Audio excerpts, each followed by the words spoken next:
The groom never showed up. Grace stood at the altar, 38 years old, holding flowers that suddenly felt heavier than her whole life. 200 guests watched in silence, while her future evaporated in real time. And then something happened that shouldn't happen in a church. From the back row, Tyler's billionaire uncle Henry Cole walked forward, and he didn't offer pity. He offered a hand, a shield, a sentence that sounded like scandal and salvation at the same time. "Marry me. Not for love," he said, "for dignity, for protection. To stop the world from turning her pain into entertainment." But later, when the cameras were gone, when the ocean wind cut through the lies, Henry kissed her, softly, like he meant it. So here's the question: was that kiss part of the deal? Or the beginning of something neither of them can control? Stay with Grace, because her real story starts the moment she's left behind. The church bells were supposed to sound like celebration, but that morning they rang with a strange hollowness, like something inside them already knew what was coming. Grace Ellison felt the tremor in her chest before she could name it. She sat in the small preparation room behind the sanctuary, hands folded neatly in her lap, the ivory skirt of her wedding dress pooling around her feet like a quiet sea. She had chosen a simple gown, clean lines, soft silk, nothing extravagant. She'd always believed beauty didn't need to shout. Outside the closed door, she could hear the rustle of 200 guests settling into pews. A small coastal town like Mill Harbor didn't often host a wedding tied to the prestigious Cole family. People whispered as they arrived. Some whispered about her age 38 marrying a younger doctor. The faint scent of flowers drifted in from the sanctuary, white roses and eucalyptus. They should have comforted her. Instead, her stomach twisted. 5 more minutes, her mother called gently through the door. "The organist is warming up." "Everything's beautiful, honey." One point. Grace smiled, even though her mother couldn't see it. "Okay, Mom." But the smile didn't reach her chest. Something pressed there tight, unyielding. Then came the first sign. The organist began looping the same 16 bars of the processional. Once, twice, a third time. Grace frowned. That wasn't normal. Her mother stepped into the room, smoothing her own dress with trembling fingers. "Tyler's just running late," she said too quickly. "You know how surgeons are, they lose track of time." Grace nodded, but the unease deepened. Tyler was many things, charming, spontaneous, brilliant in an almost showy way, but he'd never been late to anything important, especially not this. Minutes stretched. Whispers filtered beneath the door.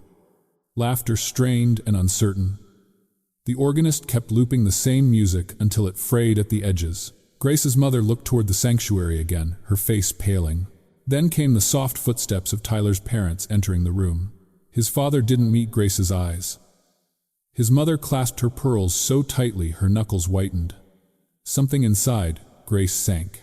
It was Henry Cole's presence she felt next, quiet, steady, unintrusive. She sensed him before she saw him. When he stepped into the doorway, his tall frame nearly filled it. He wasn't dressed like other wealthy men, no flashy tie, no gold cufflinks, just a dark suit, clean and understated. His silvering hair caught the soft morning light, but it was his eyes that struck Grace, calm, controlled, observing everything. He nodded in greeting, respectful, but there was something else in his gaze. A question, maybe even concern. He didn't speak. Henry never wasted words. Behind him, the pastor approached, face drawn tight. He cleared his throat. "Grace, may I speak with you privately?" Her mother grasped her arm. "Pastor, please." He gently raised a hand. "It will only take a moment." Grace felt her pulse thudding in her ears. "Tell me here," she whispered. "Whatever it is." The pastor hesitated, then unfolded a piece of paper. No, not a paper, a phone, a text message. Grace watched the way his thumb trembled before he handed it to her. The message was from Tyler. "I can't do this. I'm sorry. I need more time. I'm not ready for a small-town life." The words blurred, then snapped into focus.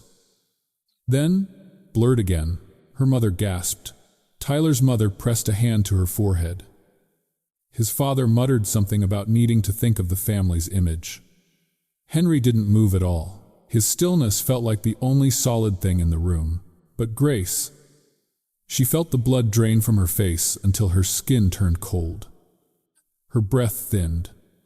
For a moment she thought she might faint, but she remained upright through sheer force of will. She placed the phone carefully on the table, as if dropping it might break her. And then something inside her straightened. "Open the doors," she whispered. Her mother shook her head frantically. "Grace, darling, we can't." "Yes," Grace said, voice steady in a way that surprised even herself. "I need to go out there." The pastor stepped aside. Henry didn't speak, but his jaw tightened. His eyes followed her with an expression she didn't understand, some blend of admiration, sorrow, and something sharper beneath. Grace reached for her bouquet, then stopped. She let it remain on the table and walked toward the sanctuary, empty-handed. The doors opened. The music faltered into silence. 200 faces turned toward her. Guests halfway out of their seats froze. Someone whispered her name like a question. Another whispered it like a pity. But Grace walked anyway. Each step felt like sinking into cold water. Her dress brushed against the aisle runner. Her heels clicked softly against the wood floor. She kept her chin lifted, though her throat felt raw. She didn't look for Tyler, there was no point. She didn't look for her parents. She didn't look for the gossiping mouths. But she did see Henry. Standing near the back, hands folded in front of him, eyes locked on her with a steadiness that didn't waver. Not once. She reached the altar. The microphone stood there waiting. Her hand shook as she picked it up. The room held its breath. "There will be no wedding today," she said softly. The microphone carried her voice through the vaulted ceiling, making it sound stronger than she felt. I'm sorry for the inconvenience." Some guests gasped. Others whispered her name again. Grace didn't wait for their judgment. She set the microphone down. Then she placed her palm gently on the altar, not for prayer, but as if acknowledging the grave of something she once believed in. And she turned to walk back down the aisle. If the first walk felt like drowning, the second felt like walking through fire. Whispers erupted, pity sharpened into speculation. She kept moving, her breath trembling in her chest. Just before she reached the doors, she glanced up only once. Henry Cole's gaze met hers. Unmoving, unshaken. A look that didn't pity her, didn't question her, just saw her. The doors closed behind her with a final echoing thud. And for the first time that morning, Grace felt her knees weaken. The church basement still smelled faintly of coffee and wilting roses. Someone had tried to make it festive. White tablecloths, string lights, a long table for refreshments, but now everything looked strangely abandoned, like a party that had died mid-laughter. A half-cut sheet cake sat untouched except for the decorative roses someone had picked off and placed neatly on a napkin. The coffee in the metal dispenser had long gone cold. Grace stood at the bottom of the stairs, the hem of her dress brushing the concrete floor. She didn't remember walking down. She didn't remember who guided her. Everything felt muted, as if her mind had slipped behind a frosted pane of glass and was observing the world from somewhere far away. Her bridesmaids moved around her in stiff, uncomfortable patterns, never too close, never meeting her eyes. They whispered among themselves, offering half-hearted gestures of help that dissolved before reaching her. Grace understood. They didn't know what to say. They were afraid of saying the wrong thing, maybe afraid of catching her humiliation like a contagion. Across the room, guests lingered despite having been told to go home. Some watched her openly, their pity almost condescending. Others whispered with hands over their mouths, the kind of gossip that travels faster than wildfire in a small town. Tyler's parents stood near the refreshment table, whispering furiously. His mother dabbed her eyes not out of grief for Grace, but out of embarrassment. His father kept repeating, "We have to control the narrative. We can't let this get out of hand." Grace swallowed hard. She wanted to scream at them. "It already is out of hand. My life just imploded upstairs," but the words wouldn't come. And then she noticed Henry. He was the only person in the room who didn't seem frantic or ashamed. He stood near the elevator with his jacket removed, sleeves rolled up, speaking quietly with the florist, then with the photographer, arranging for payments, canceling additional services. Everything about his demeanor was controlled, almost gentle, yet resolute. He gave each vendor a firm handshake, pressing an envelope into their hand. She overheard one of them whisper, "He paid double." It was strange, she thought distantly. While everyone else seemed to treat her as a stain on the day, Henry behaved as if she were still deserving of dignity. The tightness in her chest sharpened. She couldn't breathe. She slipped out quietly, while no one noticed, not even her mother, who was still arguing with Tyler's parents about whether the guests should be told the truth or a softer version. The small side garden behind the church waited in a cool hush of September air. A low stone wall bordered a patch of late-blooming hydrangeas, their colors fading into soft blues and muted purples. Grace sat heavily on the wall, her dress bunching inelegantly around her. She didn't care anymore. She braced her hands behind her, scraping her palms on the rough stone, but the sting barely registered. For a long time, she simply stared at the grass.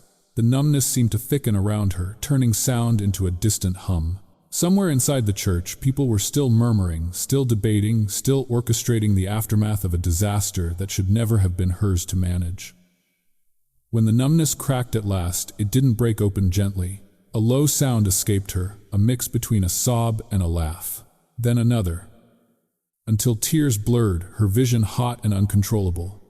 She pressed her hands against her eyes. "How did I not see it?" she whispered. "How did I miss all the signs? I'm 38 years old. I should have known better." The shame hit her hardest, not that Tyler had left, but that she had believed him. That she had dared to hope she could finally have something steady, something that lasted. Instead, she had been left in front of the entire town, a spectacle for everyone to dissect. A shadow fell across the garden. Grace wiped her face quickly, expecting her mother, maybe the pastor. But when she looked up, Henry Cole stood before her, framed by the doorway, holding something in each hand. Her flats. And a to-go cup of black coffee. The sight was so ordinary, it broke her in a different way. "I thought you might want these," he said. His voice wasn't soft exactly, but it had a quiet steadiness that anchored her back into her own body. Grace swallowed, embarrassed by her tears. Thank you." He set the shoes beside her, then held out the coffee. "It's the same kind you drank at rehearsal dinner. No sugar." She blinked. "You remember that?" "I remember a lot of things," he said simply. Henry didn't sit right away. He waited as if giving her a choice. When she didn't refuse him, he took a seat, a respectful distance from her on the wall. They sat in silence long enough for the afternoon breeze to rustle through the hydrangeas. "I don't know what to say," Grace whispered finally. "You don't need to say anything. That's the problem," she said, her voice cracking. "Everyone expects something from me. A reason, an explanation, maybe even an apology. And I can't give them any of it. I just feel empty." Henry looked at her, not with pity, but with an unsettling clarity. "Grace," he said, "nothing about what happened today is a reflection of your worth." She pressed her lips together. "It's hard to believe that right now." "I know." He paused. "But believe it anyway." The wind moved lightly between them. A few dry leaves skittered across the stone path. Grace hesitated before asking the question that had lodged itself in her throat since the pastor handed her the phone. "Henry, did you know?" He didn't pretend not to understand. "Did you know he was going to run?" she asked again, but softer this time. Henry's gaze didn't waver. He didn't look away or offer a comforting lie. "I suspected he might," he said. "He's been running from responsibility his whole life." The words fell like a stone, sinking straight through the fragile surface of her heart. Someone else had seen the truth. Someone else had known the man she was marrying better than she ever had. Grace let out a shaky breath, feeling the sting of realization settle deep. "That's hard to hear," she whispered. "I know." His voice softened. "But you deserved the truth." Grace looked down at her, scraped hands at the bits of stone dust, clinging to her palms. She felt suddenly old and young at the same time, broken yet strangely awake. The numbness had begun to lift, leaving in its place a heaviness she wasn't sure she could carry. But Henry didn't move. He didn't speak platitudes. He didn't offer shallow reassurance. He simply stayed. And for the first time since the disaster began, Grace felt the faintest glimmer of something that didn't feel like humiliation or pain. It felt like being seen. By the end of the first week, the flowers from the wedding that wasn't had finally wilted. But the gossip, well, gossip never wilted in a small Maine town. It thrived, it fed, it multiplied. Grace felt it everywhere. At the grocery store where someone abandoned their cart the moment they saw her turning into the aisle. At the post office where Mrs. Tobin whispered a too loud, "Bless her heart," as if pity were a bandage. At church, where the choir director avoided assigning her a hymn solo because the congregation may need some time. The stories changed depending on who whispered them. Some said she'd pushed Tyler into marriage too soon. Some said she'd guilted him with her age. Some said she'd been controlling, demanding, difficult. And a few implied something darker, that a man like Tyler wouldn't run unless he had a good reason. Grace learned to keep her shoulders straight, her chin lifted even as her stomach twisted with humiliation. She moved through her days with the quiet dignity of someone refusing to collapse where the world expected her to. But the worst blow didn't come from gossip. It came on Tuesday afternoon at the school. Grace had been a counselor for nearly 8 years, working with students who were often more honest about their pain than adults ever dared to be. The position of head counselor had opened just a month ago, and she'd been told informally that it was hers to lose. She sat in her small office, arranging paperwork when Principal Harris knocked lightly. "Grace, do you have a minute?" Something inside her tightened instantly. His tone wasn't warm. It wasn't neutral either. It was administrative. He stepped inside, closing the door gently. "I'll get right to it," he said, adjusting his glasses in that fidgety way he always did when trying to soften bad news. The board met this morning. There were discussions about the head counselor position. Grace waited, hands clasped in her lap. "They've decided to go in another direction." Her throat felt tight. "May I ask why?" He sighed, leaning against the doorframe. "Some parents have expressed concerns about stability, public image. They feel the recent incident might affect how students perceive the counseling department." Grace felt the words like a slap, clean and sharp. "Because my fiancé left me," she said quietly, "I'm suddenly unfit to do my job." "Grace, you know how this town works. Perception matters. People talk." She let out a breath, steady but low. "People always talk." He didn't deny it. He only added, "This isn't personal." But of course it was. All of it was. That night she sat at her kitchen table, lights dim, staring at the offer letter she would now never sign. Her phone buzzed with a new rumor someone thought she needed to know. She turned it over and let it vibrate against the wood. She'd heard Tyler was already back in Boston, treating patients at the hospital as if he hadn't detonated her life and walked away from the debris. Apparently, he'd told colleagues the engagement was mutual but wasn't working out. Neat. Painless. Palatable. Grace swallowed hard. She thought she was done crying. She wasn't. On Thursday morning, an envelope appeared in her mailbox with the Cole family crest embossed on the flap. Inside was a check large enough to cover the wedding expenses twice over and a typed note. "The Cole family wishes to resolve this matter discreetly and hopes these funds help alleviate any inconvenience." Inconvenience, as if her heartbreak were a scheduling conflict. She was about to tear the check into pieces when she noticed a second, smaller envelope tucked behind it. Handwritten. Neat, steady pen strokes. Henry's handwriting. "Grace, we can't buy back dignity. If you refuse the check, I'll donate it in your name to the school's scholarship fund. Your call. H. C." She let out a breath she hadn't realized she'd been holding. It wasn't comfort. It wasn't apology. It was respect. Again, Grace tore the check clean in half, then stared at the broken pieces a long moment before retrieving tape from her drawer. She taped the check back together, smoothing the creases gently. If the town wanted a story, she would give them this one. Strength didn't always shout. Sometimes it did quiet, practical things. The donation went through that afternoon. By Friday night, the weight inside her chest felt too solid to ignore. She stood in her bedroom, looking at the walls she'd painted 5 years earlier, soft blue, the color of peace she no longer felt. She traced the edge of her dresser with slow fingers. Maybe she needed distance. Maybe she needed to breathe somewhere that didn't know her failures by name. Grace pulled out a suitcase. She folded sweaters into neat stacks, tucked 2 pairs of jeans into the bottom compartment, slid her walking shoes beside them. She added the paperback she'd been trying to read for months. And when she zipped the suitcase closed, something inside her clicked into place. A decision. She grabbed her keys, opened the front door, paused, just long enough to exhale deeply. The evening sky was streaked with pink and fading gold. Crickets hummed. Somewhere down the street, a dog barked. Life in the town she'd always known went on unaffected by her heartbreak. She loaded her suitcase into the back of her aging Subaru. The engine rumbled to life, familiar and tired, just like she felt. At the end of her street, she turned left toward Route 1. The rearview mirror caught the image of the white steeple church rising over the trees, growing smaller and smaller as she drove. Her hands tightened on the steering wheel. She didn't know where she was going yet. She only knew she had to go. And as the church disappeared completely from view, Grace felt the first flicker of something new. Not hope. Not yet. But motion, a shift. The quiet beginning of a different life.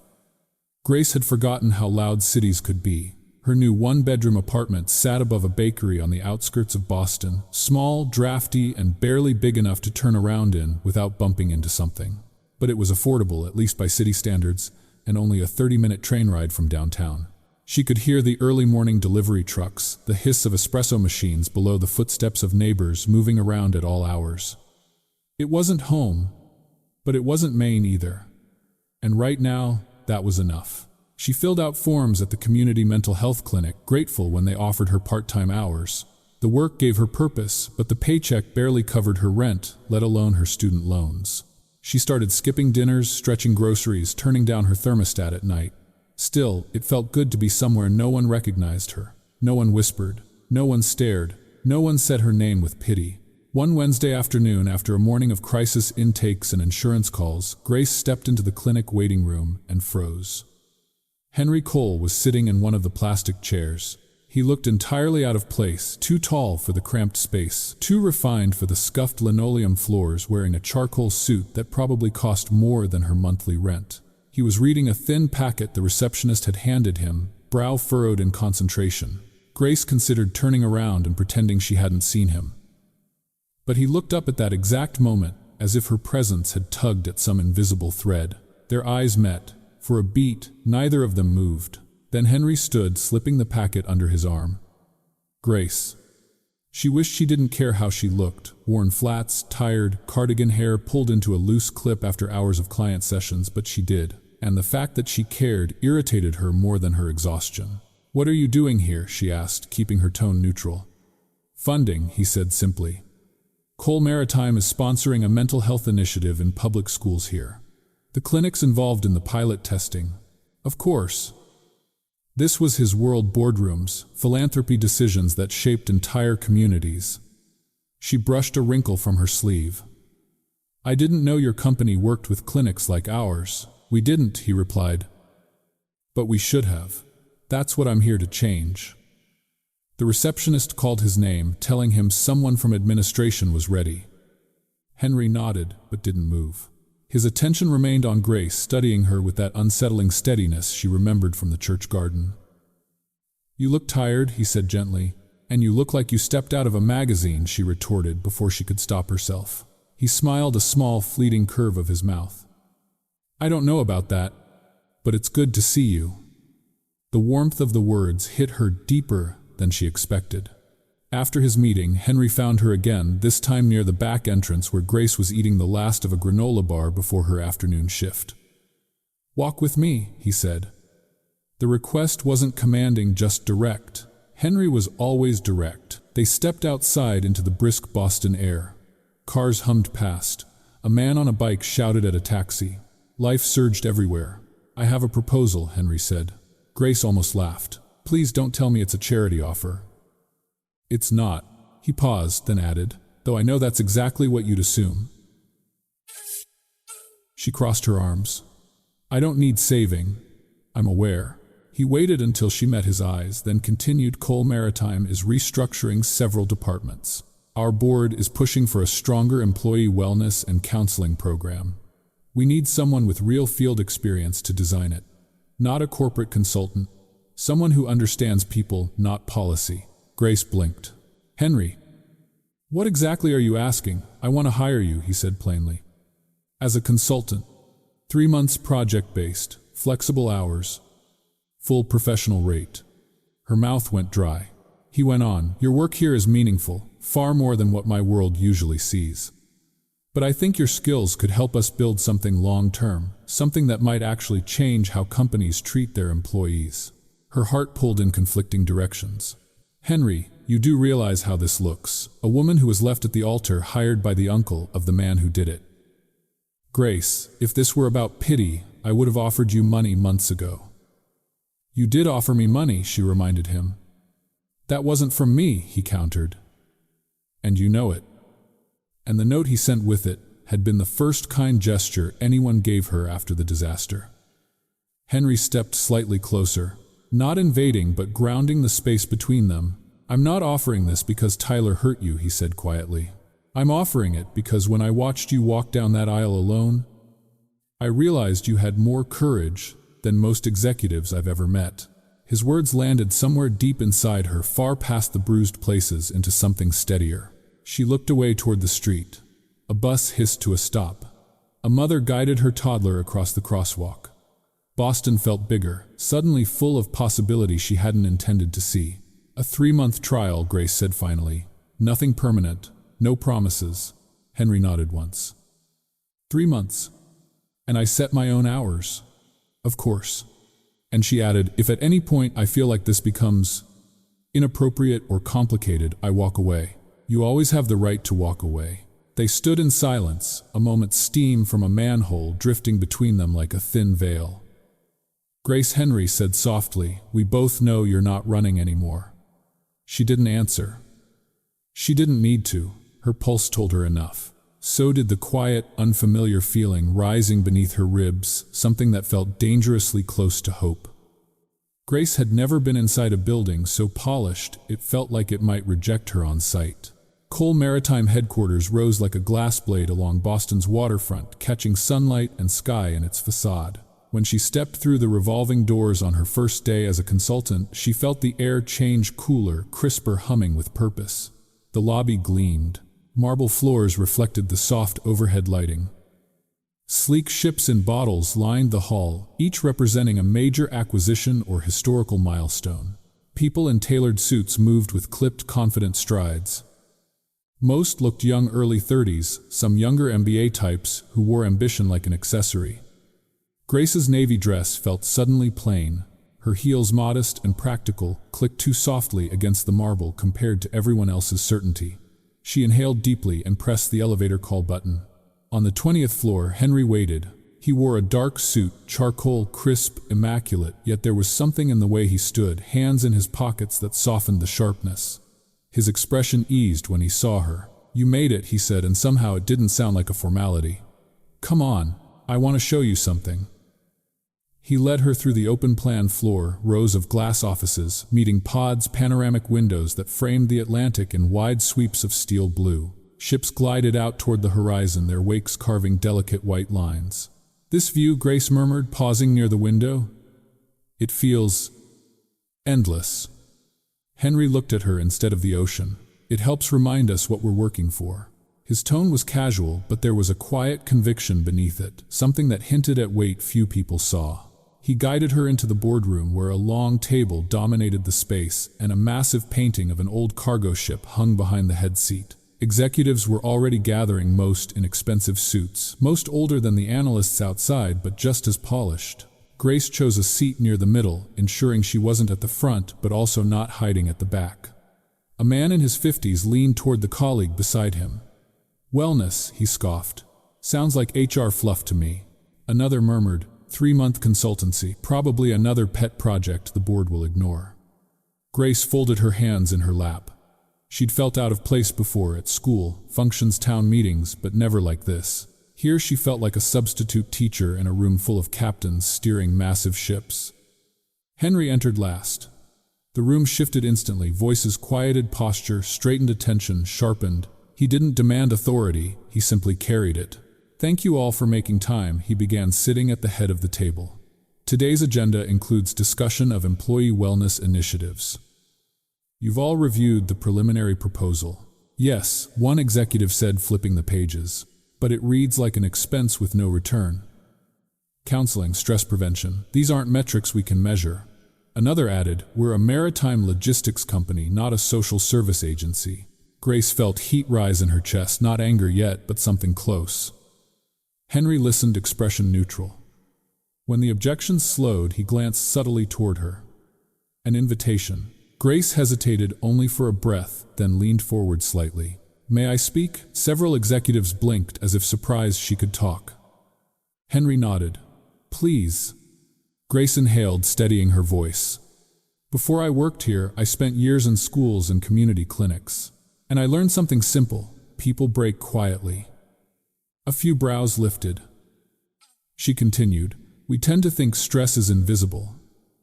But it shows up in mistakes that cost districts thousands. It shows up in burnout, which costs clinics entire teams. It shows up in turnover, which costs businesses far more than preventative care ever will. The room stilled. She reached for an analogy, something plain, something nautical they would understand. Imagine a boat with a small leak, she said. You can ignore it while the weather's calm. But eventually the storm comes, and then you wish you'd patched that hole early when it was easy, instead of waiting until the entire crew was bailing water. Several executives exchanged glances. She pressed gently, people are the crew, and they're telling you subtly, quietly, that the water is rising. Silence settled over the table, but this one felt different. Measured, considering? For the first time, Grace allowed herself to exhale. Henry didn't show approval outwardly, his expression barely shifted, but she felt something change in the room's temperature, like a wind direction turning. When the meeting concluded, executives filed out, murmuring in low tones. Grace gathered her notes, unsure what came next. As she stepped into the hallway, someone cleared his throat. An older man, 60, maybe his hair more silver than gray, stood waiting. She recognized him as Douglas Fraser, one of the longest-serving board members, a man rumored to be impossible to impress. You're Miss Ellison, he said. Yes, he nodded once. I've been in this company 30 years. No one has ever spoken about us like we mattered before. Grace blinked, caught off guard. Sir, I was only sharing. You were sharing truth, he interrupted. Most people here avoid that. A small smile creased his face. Thank you. He walked away before she could respond. Grace stood there, her pulse warm in her ears, not from embarrassment, but from something else entirely. She turned, sensing a presence further down the hall. Henry stood near the glass wall, observing quietly. His arms were crossed, not closed off, but contemplative. There was something new in his eyes, a steadiness mixed with admiration. Not charity, not pity, respect. Grace felt her cheeks warm, and she looked away first. Outside the windows, the Atlantic shifted under afternoon light, deep, vast, unknowable. A different kind of ocean. She wondered for just a moment if she was finally learning how to swim again. By the time Friday evening arrived, the office had emptied itself into the glowing Boston streets. Most of the younger staff had long since disappeared into ride shares and subway tunnels, leaving the 20th floor quiet, washed in the soft reflection of city lights against the glass. Grace finished organizing her notes from the week's meetings, her shoulders stiff from hours of sitting. She was slipping her laptop into her bag when she heard footsteps behind her. You're still here, Henry said. She turned. He stood at the doorway, jacket-off sleeves rolled to his forearms, the top button of his shirt undone. There was a tiredness about him, not weakness, but the kind of weariness that settled into a man who carried too much responsibility for too long. I could say the same to you, Grace replied. There was a brief silence before he asked almost casually, Have you eaten? She hesitated. I was just going to heat something at home. Henry nodded toward the elevators. There's a diner not far from here, old-fashioned. No reservations, no pressure. They make a decent meatloaf. Would you join me? It wasn't phrased like a date. If anything, it was phrased carefully not to be one. Still, something fluttered in her chest. All right, she said. The diner was tucked between a laundromat and a bookstore, its neon sign buzzing faintly in the cold air. Inside, the smell of butter and coffee permeated the room. Vinyl booths, faded posters from the 70 seconds, a waitress who looked like she'd been calling customers Han since before Grace was born.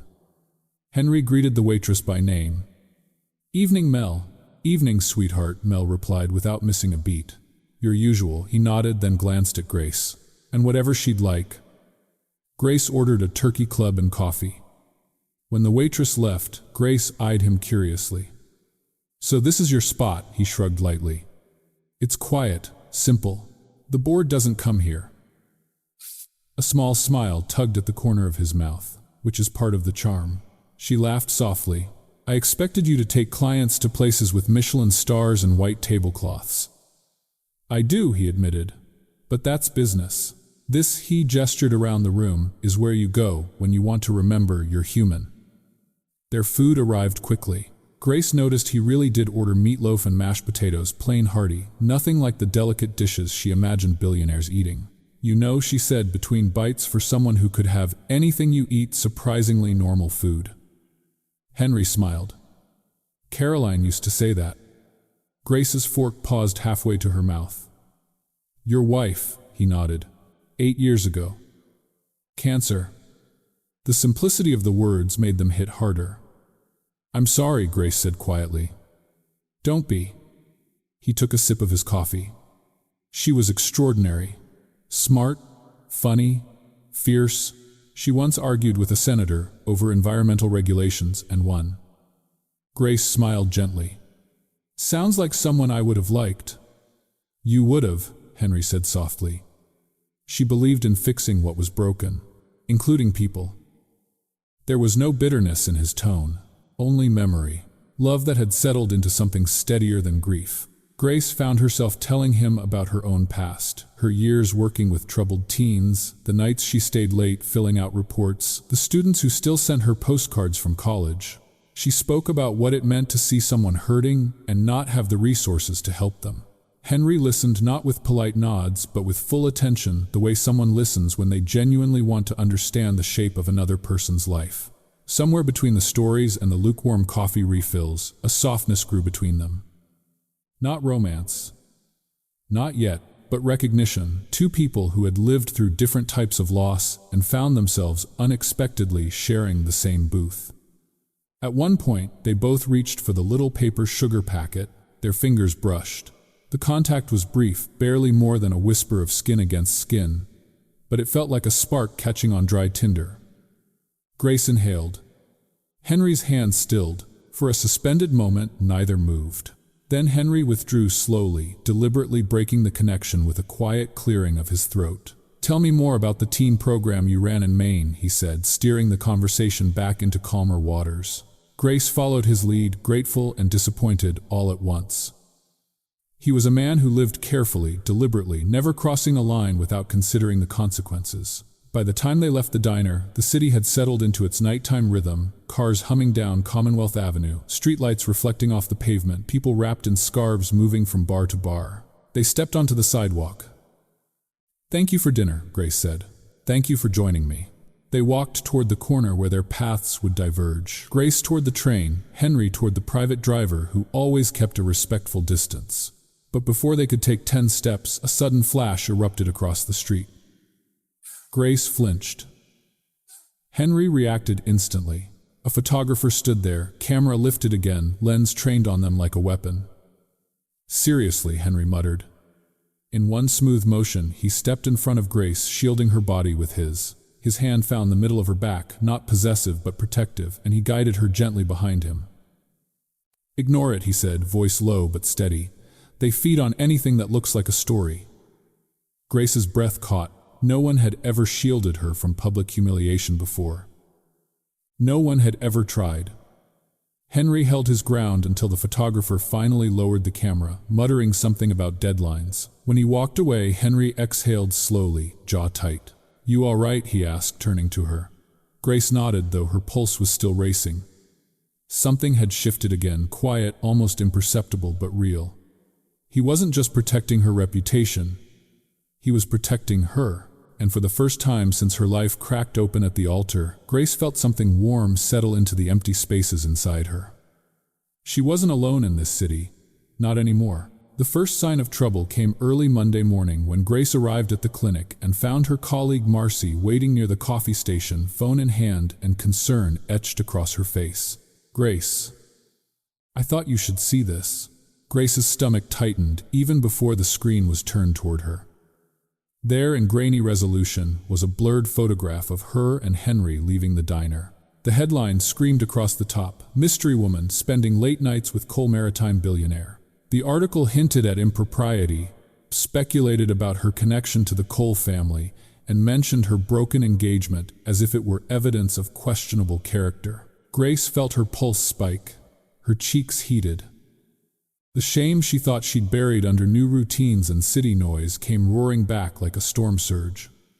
Marcy laid a gentle hand on her arm. "I know it's garbage.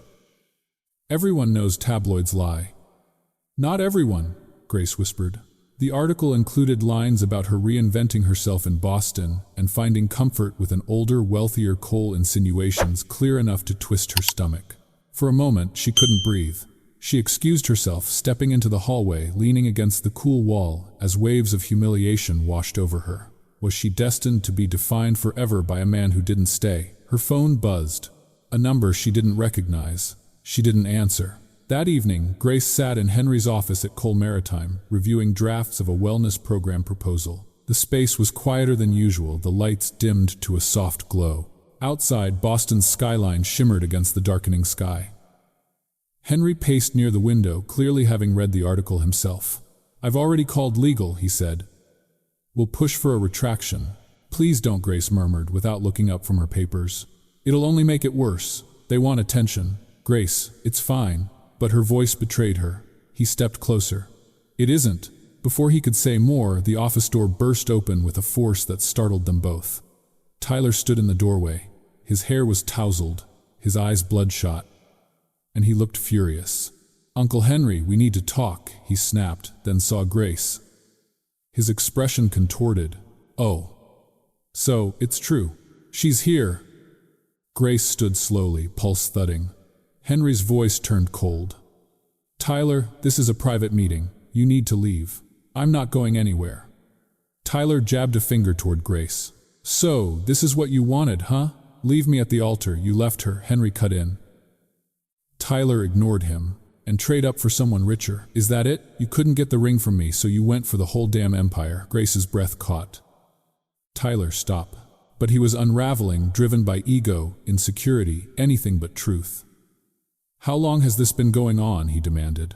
"Before the wedding, after? Did you plan this? Is this why you pushed so hard for that big church ceremony, so you'd look good when you climbed up the ladder?" Henry stepped forward. "That's enough." Tyler scoffed, eyes wild. "No, I want her to admit it. She played me, and now she's playing you." "You don't know what you're talking about," Grace said quietly, though her hands trembled. "Oh, I think I do," Tyler sneered. "You've always been good at pretending to be the wounded innocent. Tell me, did you cry for him the way you cried for me?" Something inside, Grace snapped, not violently but cleanly. Like a thread pulled too far, finally breaking. She stepped toward Tyler, her voice steady in a way that silenced the room. "You left me standing alone in front of everyone I knew." Tyler blinked, thrown off by her composure. "You humiliated me," she continued. "You ran from me, from responsibility, from the truth about yourself." "Grace," she didn't let him speak, "and the only person in your family who treated me with any respect is the man you're insulting right now." Henry's breath stilled. Tyler looked stunned, as if someone had slapped him.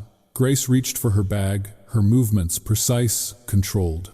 "I won't be spoken to like this," she said, more to herself than to them. "Not anymore." She walked past Tyler without a glance. Past Henry, whose eyes followed her with something unreadable, part pride, part worry, part something deeper. Past the glass doorway and into the dimly lit hallway. Only when the elevator doors closed behind her did her legs finally tremble. But she didn't fall. She kept standing, and for the first time, the ghost of the woman who'd been left in a white dress felt a little farther away. For the next several days, Grace lived inside a strange fog of avoidance. She kept her shifts at the clinic, stayed late with clients, filled out paperwork until her fingers cramped anything to stay busy. Anything to avoid thinking about the confrontation in Henry's office, the look in his eyes as she walked away, or the way Tyler's accusations still clung to her skin like smoke. She nearly emailed Cole Maritime to resign twice. Both times she couldn't bring herself to hit send. Distance felt safer. Silence felt necessary. But neither offered relief. Then on Thursday morning, the second article dropped. Her colleague Marcy found her again, this time in the middle of a session break, eyes wide with worry. She held out her phone wordlessly. The headline was worse than the first. Much worse. Love triangle in the Cole dynasty, woman at the center of family fallout.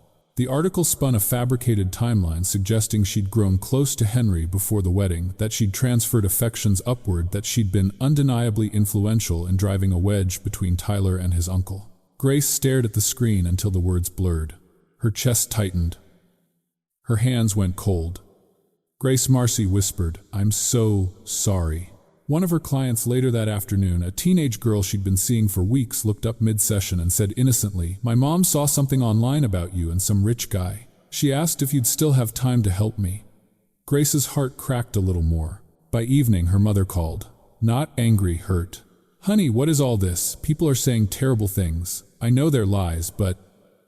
"Are you all right?" Grace swallowed hard, forcing reassurance she didn't feel. When the call ended, she sat on her couch in her dim apartment, rain tapping steadily against the windows, the city glowing in wet reflections outside. Her chest felt tight, her breath shallow, her entire being stretched thin. Then, a knock on the door. She froze. Another knock, firmer. She hesitated before opening it, half expecting a reporter. Instead, Henry stood in the hallway, rain matting, his hair water dripping from the hem of his coat. He carried a large folder tucked under one arm. "Grace," he said quietly. "May I come in?" She stepped aside, too stunned to answer. He entered, without shaking off the rain, as if urgency had overridden everything else. He set the folder on her small kitchen table and opened it. Inside were printed articles, screenshots, legal correspondence, crisis management strategies, public relations briefs, an entire arsenal of damage control. Grace blinked. "Henry, what is all this?" He didn't touch the documents again. He looked at her instead, his expression steady but weighted. "The rumors won't stop," he said. "They won't die down. And they won't correct themselves." "I know," she whispered. "They have tied your name to mine now, irreversibly." His voice lowered. "And in the corporate world, there is nothing more dangerous than being the unknown woman linked to a man with power." She folded her arms across her chest, more for protection than warmth. "I didn't ask for any of this." "No," he said. "You didn't. And you shouldn't have to pay for something you didn't do." Grace looked at the scattered papers. Her life dissected in headlines, her reputation turned into narrative fodder. It made her feel small, exposed, powerless, in a way she hadn't felt since the day she stood alone at the altar. "What exactly are you suggesting?" she asked. Henry took a slow breath, one of those breaths a man takes before he crosses a line he can't uncross. "I can stop this," he said. "Or at least I can redirect the fire." "How?" His eyes didn't leave hers. "Marry me." Grace's breath vanished. For a full second, she thought she had misheard him. Her heartbeat pounded in her ears, drowning out the rain. What she whispered. Henry stepped closer, not imposing but deliberate. "If we marry, the narrative changes instantly. You're no longer the mysterious woman causing scandal. You're my wife. The media won't dare imply impropriety if the relationship is legitimate." Grace shook her head slowly. "Henry, marriage, that's a shield," he said. "Not a romance. Not an expectation of anything beyond what you choose to give. It's stability. Protection. A way to withstand this storm without being torn apart." She stared at him, the ground shifting beneath her. "This is insane," she whispered.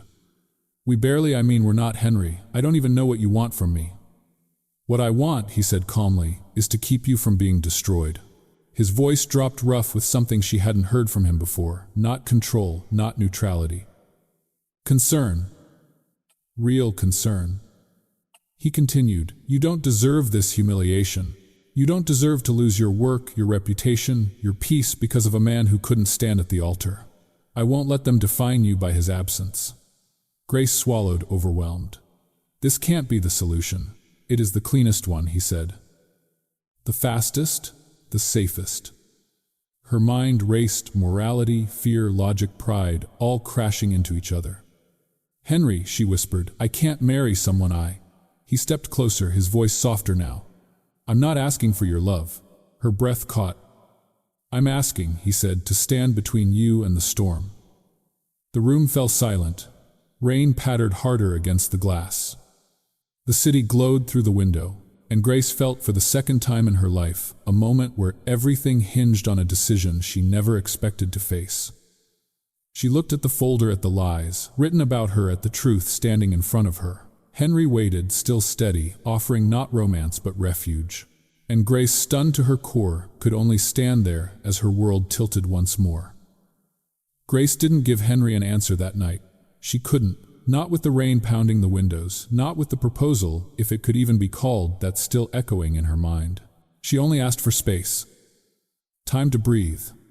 Time to decide whether stepping into a storm with him was braver or more foolish than facing it alone.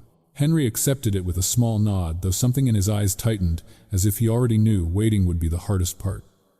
2 days later, he invited her to Cape Cod. Not with flowers, not with persuasion, just a message: we should talk somewhere quiet, if you're willing. She was. His estate sat on a stretch of private coastline tucked between wind-bent pines and pale dunes. The house wasn't the extravagant mansion she expected from a billionaire. It was elegant, yes, but lived in. Warm. Real.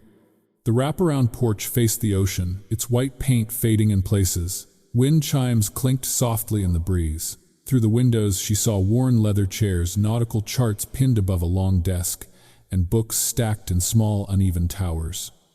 But it was the photographs that struck her most. Frames lined the mantel, Henry with his late wife Caroline. In one she laughed with her whole face, sunlight catching her hair. In another she stood on a cliffside, Henry's arm wrapped protectively around her waist. There were pictures of family gatherings, Christmas mornings, summer barbecues. Grace felt something twist inside her, not jealousy but fear. She could never belong in the shadow of a love as real as the one in those photographs. Henry appeared in the doorway, hands in his pockets. You made it, he said quietly. I did. He studied her for a moment, searching but gently. Thank you. They didn't talk inside. Henry led her down a narrow path toward the water. The tide was low, exposing damp sand that glistened under the fading evening light. The air was crisp enough that she pulled her sweater closer around her. They walked in silence at first.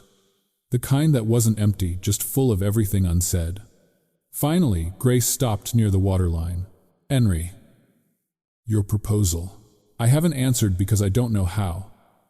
You don't owe me an answer today. But I owe myself honesty, she said, looking out toward the restless ocean. And the truth is, I'm terrified. Henry's voice softened. Of what she swallowed. Everything. Becoming a headline again. Being dragged through the mud because of my past with Tyler. Being compared to your wife. Becoming the woman who married her almost husband's uncle. The last words cracked as they left her. Henry stepped closer, not touching, just listening more intently. Grace continued, I worked so hard to rebuild myself after the altar. I don't know if I can survive another story written about me by people who don't even know my name. He let the wind fill the silence for a moment before he spoke. You're afraid of being judged, he said softly. Afraid of being seen the wrong way. She nodded. Henry exhaled slowly, as though letting go of something he'd held for years. Grace, I've tried very hard to keep distance between us, to pretend this was just about protecting you, but it hasn't been true for a while. She turned to him, heart pounding. His jaw flexed, the first sign his composure was slipping. His voice lowered, not deep but vulnerable. I lost control the day I watched you walk down that aisle alone, he admitted. You stood there dignified while your world collapsed. I saw strength I never expected to see, and I haven't been able to forget it. Grace's breath trembled. He took a step closer. I've been pretending this is just about your reputation, he said. It isn't.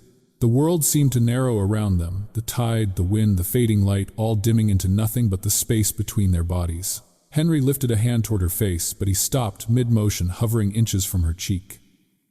His hesitation was almost painful. She could feel his breath, warm against the cool air, waiting. He was giving her time. Time to step back. Time to say no. Time to protect herself.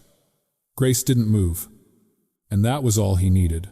His hand cupped her cheek with the gentlest pressure, as if he feared she might vanish. His thumb brushed her skin, slow and reverent. Her eyes fluttered shut, not from fear, but from the undeniable pull toward him.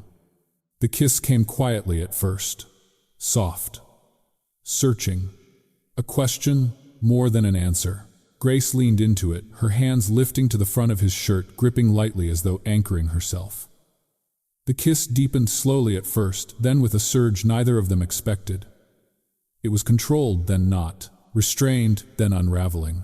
Henry, always careful, always composed, lost his breath, lost his rhythm, lost the tight control he clung to like armor.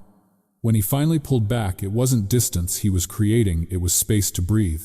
He dropped his forehead to hers, breath shaky. His voice came out low, rough at the edges. "Grace, if we do this," he whispered, "I won't be able to put these feelings back in a box."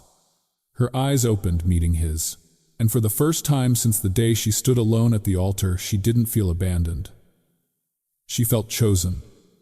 She felt seen, but she also felt the weight of what his words meant, a future that could save her or break her again. The wind swept across the sand, cool and bracing, scattering bits of sea foam at their feet.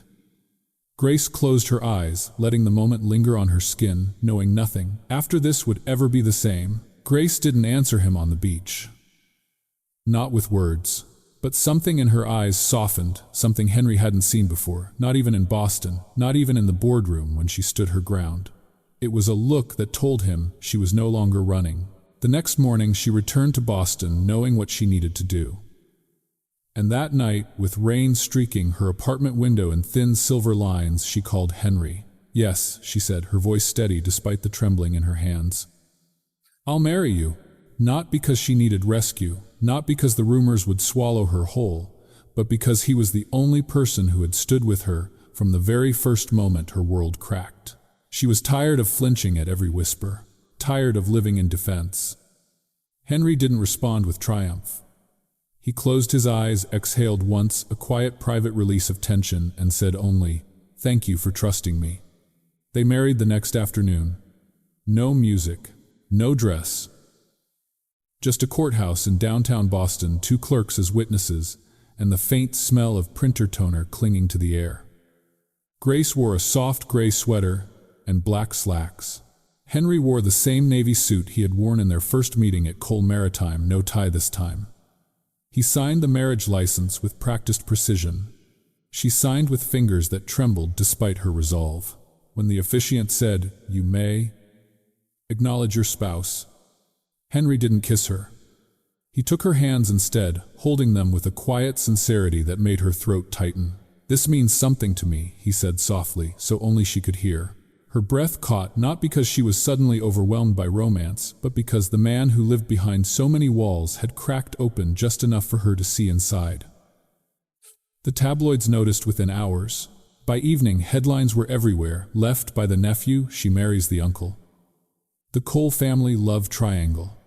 Small-town bride, big-time, upgrade. Grace turned off her phone after the first dozen notifications. Henry's jaw set in quiet anger reading the same headlines, and he personally dictated statements to his communications team, refusing to let anyone else shape their narrative. But despite the noise, the ceremony remained just between them, a small, fragile truth amid the roar of public speculation.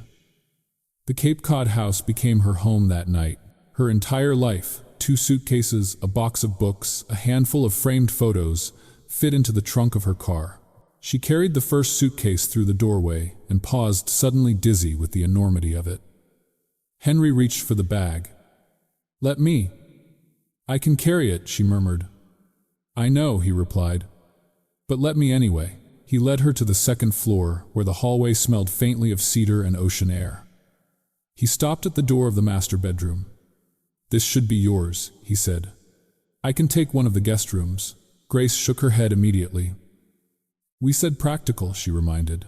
"Let's respect that." Something flickered across his face, a brief disappointment he masked quickly.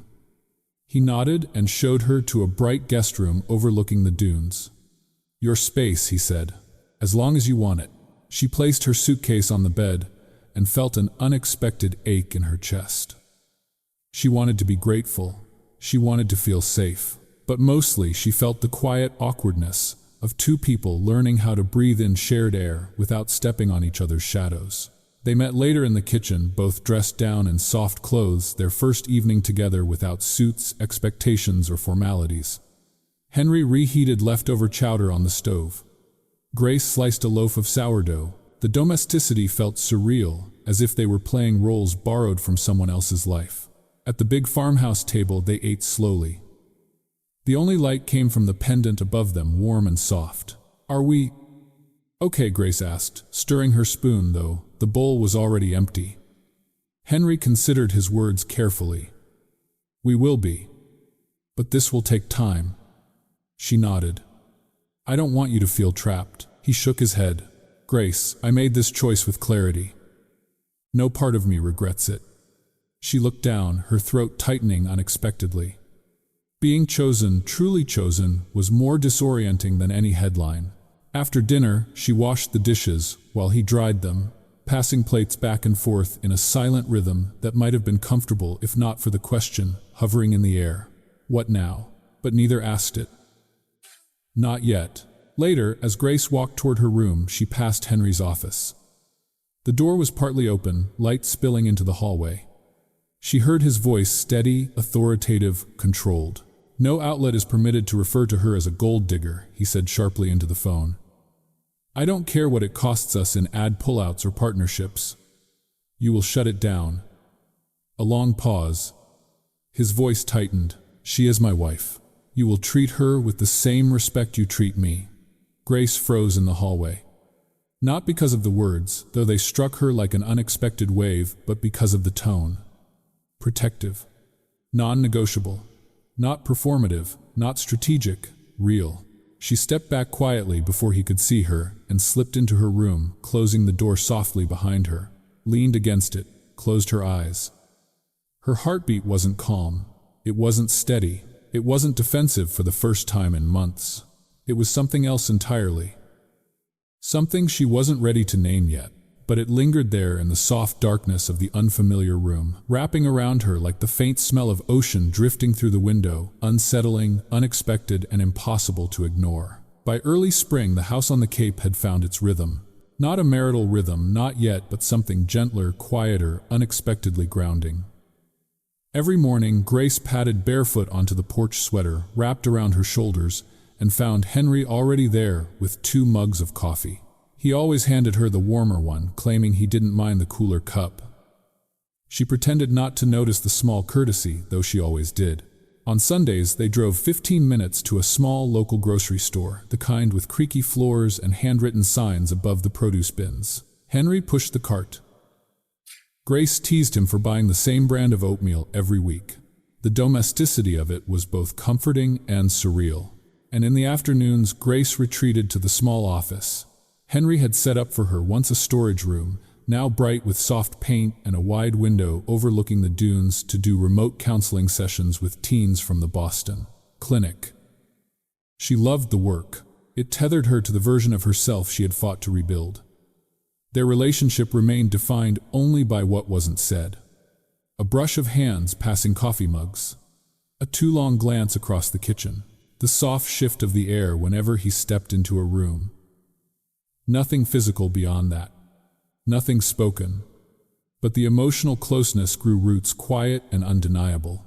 It happened on a late afternoon in June, when the sky was clear and the ocean smelled of warm salt. Grace was trimming rosemary in the small herb garden Henry insisted she claim as her own. She wiped her hands on her jeans, breathed in the sun-warmed air, and then the violent sound of gravel shot up the driveway like a warning signal. A car skidded to a stop. Red. Expensive. Loud in a way that fit only one person. Before she could move, he was already stumbling out the car door left open behind him. His eyes were glassy, unfocused, his hair a mess, his clothes wrinkled as though he hadn't changed in days. He saw her instantly. "There she is," Tyler slurred, pointing at her with an unsteady hand. "You need to leave," she said quietly. "You're not supposed to be here." "Supposed to," he laughed, a harsh, broken sound. "I was supposed to marry you. Remember that I was supposed to have the life you stole." The words hit her like flicked stones, not heavy but sharp. "I didn't steal anything," she replied. "You walked away, Tyler. That was your choice, not mine." He staggered closer, and she stepped back instinctively, her calves brushing the wooden edge of the raised garden bed. "Oh, come on," he sneered. "You expect me to believe you didn't plan this, you with your sweet little counselor act. You played the long game, traded the small-town life for the coal fortune." Grace's breath caught. "I grew up in a regular house in Augusta," she said, voice tight. "Not a trailer park." "Same difference," he muttered. It wasn't the insult itself, it was the ugliness behind it. The classism, the contempt, things she'd never seen fully when they were engaged because she hadn't looked for them. Her hands trembled. She hated that he could still shake her. The front door opened. Henry stepped onto the porch. He didn't raise his voice. He didn't rush, but the shift in the air was unmistakable. A storm moving without sound. He walked down the steps and crossed the gravel with slow, controlled strides until he stood between Grace and Tyler. "Go home, Tyler," Henry said, every word clipped, measured. "You're drunk." "I came to talk to my fiancé," Tyler snapped. "Ex-fiancé," Henry corrected. "And my wife." Tyler flinched, gaze flicking toward Grace as if the word itself was a knife. "You took my life," Tyler spat. "You replaced me." "No," Henry said, tone calm but lethal. "You left your life. And you didn't just leave Grace at the altar, you left the man you could have become." Tyler shook his head violently. "You think you're the hero in this. You swoop in, save the day, collect the woman like she's some kind of trophy." Henry stepped closer and Tyler stumbled back. "Grace is not a trophy," Henry said. "She's a woman you humiliated in front of everyone she loved. She stood alone because you let fear rule you, and you want someone to blame, so you blame her. You blame me, but the truth is simpler." He paused. "You threw away a good woman like she was nothing. She chose herself first. Then she chose me. That's the only story here." Tyler opened his mouth, but no sound came out. Something in his expression cracked panic, shame, regret before collapsing into bitterness again. "You'll regret this," he muttered. Henry's voice dropped to a dangerous quiet. "If you ever drive onto this property drunk again, if you ever speak to my wife with disrespect again, I will cut off every form of financial support you receive from this family. Every cent. Permanently." For the first time, Tyler seemed to truly hear him. "You wouldn't," he whispered. "I would," Henry said, "and I will." A long, trembling silence hovered. Then Tyler looked at Grace, eyes full of something fractured and lost, before turning away. He got into his car, jerked the door shut, and peeled out of the driveway, the tires spitting gravel behind him. When the sound faded, the world seemed too quiet. Grace exhaled, breath shaking. Henry turned toward her immediately. "Are you hurt?" "No," she whispered. "Just shaken." He reached out instinctively, then stopped just short of touching her, his hand hovering inches from her arm. She surprised both of them by closing the distance, stepping into the warmth of his hand. Her voice came out barely audible. "Thank you." The wind carried the scent of rosemary between them, sharp and clean. Henry's eyes held hers steady, unwavering, and for the first time she didn't look away. Something had changed. Irrevocably. And neither of them spoke because the moment itself said enough. That night the house was too quiet. Grace lay in bed, staring at the ceiling, replaying every word Tyler had hurled at her, every look Henry gave in return, every line Henry had drawn on her behalf. She heard the rage in his voice earlier, the firmness, the protectiveness, and for the first time she wondered, did I take something from him? Did I take peace he could have had? Did I force him into a life he didn't choose freely? The questions pressed against her ribs like stones. She sat up, wrapping the blanket around her shoulders, and listened. The ocean murmured outside. A soft lamp glowed faintly in the hallway, and somewhere deeper in the house, nearly inaudible, she heard the sigh of a door shifting in its frame. She followed the sound to Henry's office.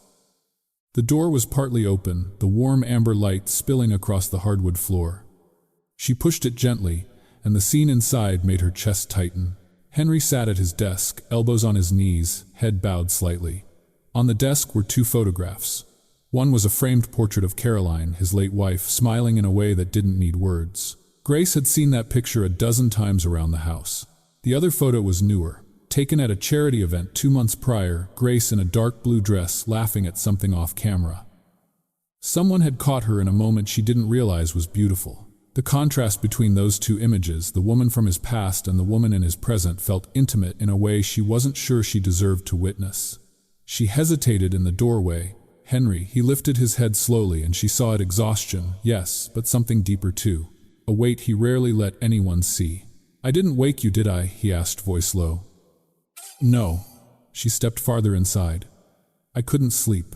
He nodded, once gaze drifting back to the photos. For a long moment, neither of them spoke. The house creaked softly around them, settling into the cool night. Henry finally exhaled. "I keep thinking I should put her things away," he said quietly. "It's been 8 years. People say that's long enough. But every time I reach for one of those frames, it feels like betraying her memory." Grace stepped closer, but she didn't touch him. "Not yet. Love doesn't vanish," she said softly. "It changes shape, that's all." He gave a small, sad smile. "I know. But guilt is harder to manage. I didn't expect to ever feel something again. And then you showed up, not because of fate or timing or romance, but because life cornered both of us." He shook his head. "And I don't know how to forgive myself for wanting a second chance." His words pierced her, not because they hurt her, but because they were honest. Grace swallowed. "I have guilt too." He looked up. She forced herself to hold his gaze. "I feel guilty for arriving second in a life that already had a before. I feel guilty that you had to step in and protect me so fiercely that it cost you peace. And I feel guilty because—" Her voice wavered. She steadied it. "Because somewhere along the way, I stopped thinking of this as arrangement." Something flickered in his eyes, fear, hope. Both. Grace stepped closer until she was standing right in front of him. "I don't want to be your second chance, Henry," she whispered. "I want to be your next chapter." His breath caught. She felt the air shift between them, a subtle tightening like the pause before a wave breaks. And she continued, her voice quiet but unwavering, with the steadiness of a woman who had lived enough life to mean every word she spoke. "I love you, Henry Cole. I didn't marry you for protection. Somewhere between the headlines and the quiet mornings on the porch, you became home." The lamp hummed softly. Henry leaned forward, elbows braced on his knees, both hands covering his mouth. And then something she had never seen, his shoulders trembled. Not violently, not dramatically, just enough for her to understand the weight he'd carried, and the relief of finally dropping it. He lifted his head, eyes wet, not with shame, not with grief, but with the kind of release that only comes after years of holding too much inside. He reached for her hand, not with command or confidence, but with tenderness. "Grace." His voice broke once, then found itself again.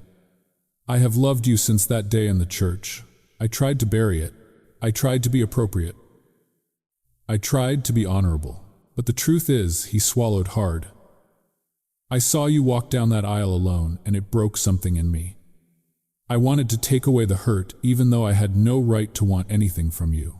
She knelt in front of him, then their faces level, her hands covering his. "You do now," she whispered. "You have every right now." He closed his eyes, a single tear slipping free. When he opened them again, there was no distance left. No guardedness, no careful restraint. Just Henry. Just Grace. Two people in midlife finally letting themselves feel. He pulled her gently into his arms, and she went willingly, folding into him with a certainty that felt bone deep. There, in the quiet office, between a photograph of the woman he had once loved and a photograph of the woman he loved, now they held each other as if neither wanted to let go. And neither did. When Henry finally spoke again, his voice was a whisper against her hair. "You're not my second chance. You're the only chance that ever made sense after the world fell apart." Grace closed her eyes, letting the truth of that settle into her like warmth after a long winter. The past hadn't disappeared. It never would. But for the first time, it wasn't standing between them. It was simply part of the foundation beneath their feet. The years didn't pass in grand gestures. They passed in mornings. Grace learned this slowly, almost accidentally, as the seasons changed outside the Cape Cod house, snow drifting across the dunes in January, lilacs blooming near the porch in May, the ocean humming its endless rhythm through every month in between. 10, then 12 years slipped by this way. She was in her early 50s now. A few silver strands framed her face, softening rather than aging her. Her eyes had new lines, earned lines, gentle ones, shaped by laughter and tears, and the kind of peace she never thought she'd find after that day in the church. Henry, nearing 60, carried his years well. Silver had settled at his temples, like salt, brushed by ocean wind. His posture remained steady, though he moved more slowly in the mornings. His voice had deepened, softened, warmed. The world had once demanded too much from him. Now it merely asked for what he chose to give. And that choice was almost always grace. The house had grown not in size, but in spirit. The photographs had multiplied: weddings of nieces, vacations, charity events, Christmas mornings, an entire wall of snapshots. Henry insisted on printing from Grace's nonprofit visits. One of the guest bedrooms had become a dedicated space for the teens Grace mentored over the years, kids from Maine, from Boston, from rural towns across New England who needed somewhere quiet for a weekend, somewhere safe to land. The room was filled with mismatched quilts, stacks of paperbacks, and small trinkets they'd left behind as thank yous. Grace ran a thriving nonprofit now. The mission: provide resources and mental health tools for rural school counselors, the very role she once fought so hard in. Cole Maritime funded a portion of the annual budget, but the work was hers, her vision, her voice, her heart. Henry had stepped down from the CEO chair 3 years earlier. "I've had enough boardrooms for one lifetime," he'd said with a wry smile. He now served only as chairman, working fewer hours, spending more time on the porch, woodworking, reading, or helping Grace with her events. Their life wasn't glamorous, it was steady, and that steadiness had become its own kind of miracle. Tyler, too, had changed. Time, therapy, and fatherhood had softened him. He had married a woman he met through recovery. They had 2 daughters with curls as wild as the Cape winds. Every year, on the anniversary of what should have been a wedding but became something else entirely, he sent a handwritten card. Not asking forgiveness, thanking her for giving him the space to rebuild some kind of relationship with his uncle and with himself. Grace didn't forget the damage he once caused, but she let the bitterness go. In midlife, grudges weighed heavier than they were worth. Henry appreciated this more than he ever said aloud. Their own anniversary arrived quietly that year, 12 years since, that courthouse marriage that began not with romance but with necessity. 12 years since, she moved into the guest room and he respected every boundary she set. 12 years since their first real kiss, hesitant but life-changing. Now they sat on the porch where so many of their mornings began. The ocean breeze was gentle. The light goldened across the dunes. Henry had made coffee the way he always did.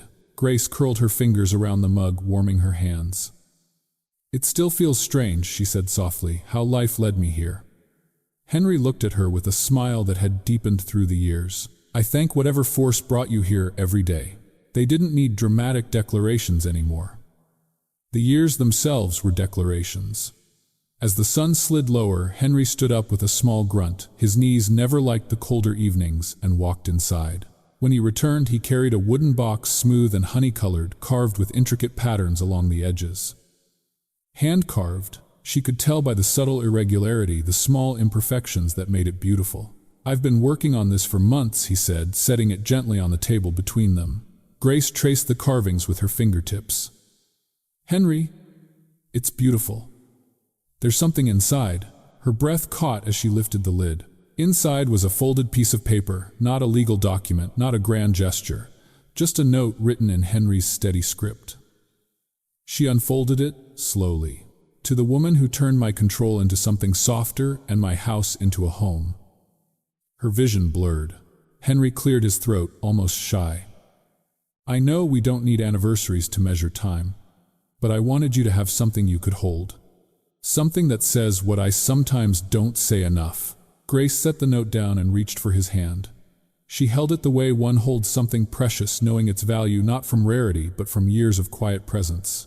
I didn't just find a home here, she whispered. I found a life I never believed I could have. He leaned his forehead against hers, the way he had the night they confessed the truth. You gave me a second life, he murmured. You still do. The breeze brushed around them. The house creaked softly behind them. The world slowed to the rhythm that had defined their years. Mornings, coffee, quiet, steadiness, healing. Love, not the dramatic kind, but the durable, weatherproof kind that survives storms and headlines and grief, and then keeps growing long after the world stops watching. Grace closed the box gently and rested her hand atop it. Some lives are measured in milestones. Theirs was measured in mornings. And the next one would come with the sunrise. The letter sat on Grace's desk for nearly an hour before she sealed it. She'd written it for one of the young women at her nonprofit, 27, heartbroken, left by a fiancé who decided at the last minute he wasn't ready. A story Grace knew far too well.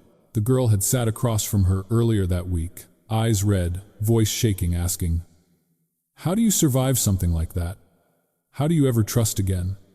How do you not fall apart?" Grace didn't answer then. Not because she didn't know the answer, but because some truths need time to unfold gently, like morning light easing over a dark horizon. But before she sent it, she felt a pull she hadn't felt in years. Maine. The old church.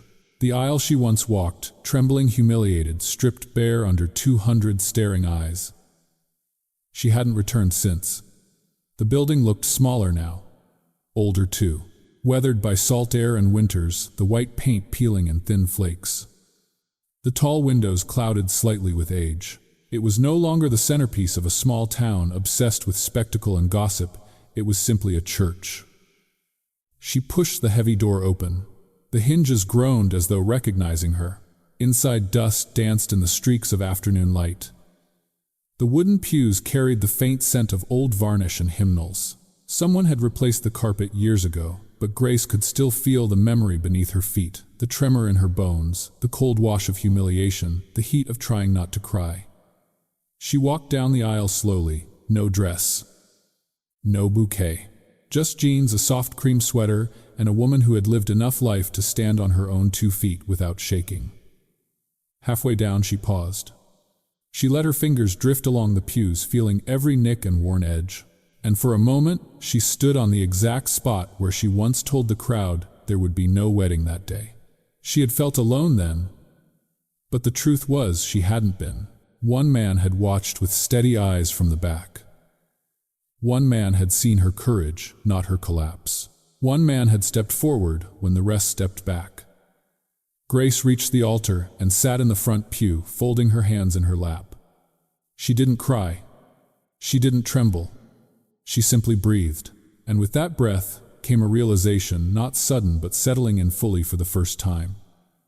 The altar that changed my life wasn't the one I stood before that day. The real altar was invisible, made of a choice Henry carried quietly in his heart, the moment he decided to stand with her. Against the whispers, against his own family, against a world that judged without mercy. That was the altar that mattered. Not the one where she had been abandoned, but the one where she had been chosen. The door creaked again. She stood, brushing her hands against her sweater, and walked back down the aisle, this time with no heaviness in her steps, no shadow behind her. Outside, the afternoon sun glowed warm against the car parked by the curb. Henry waited in the driver's seat window, rolled down silver hair, catching the light like sea-washed driftwood. He held out a familiar thermos, her thermos, the one he had handed her every morning for more than a decade. "You all right?" he asked. She opened the passenger door and slid in the leather, sighing softly beneath her. "I'm more than all right," she said, wrapping her hands around the warm metal.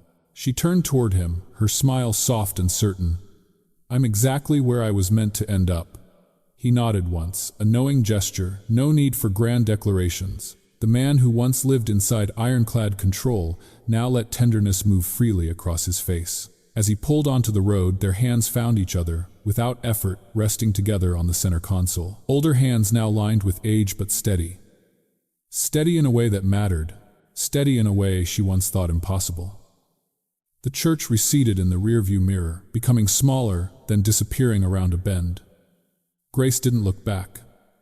She didn't need to. Over the soft hum of the engine, her thoughts drifted like a closing chapter, quiet and true. Sometimes being left at the altar is the cruelest mercy life can offer, because only then do you find the one who will never leave you standing alone again. She squeezed Henry's hand gently. He squeezed back. And together they drove toward the life they had built one morning, one choice, one quiet devotion at a time.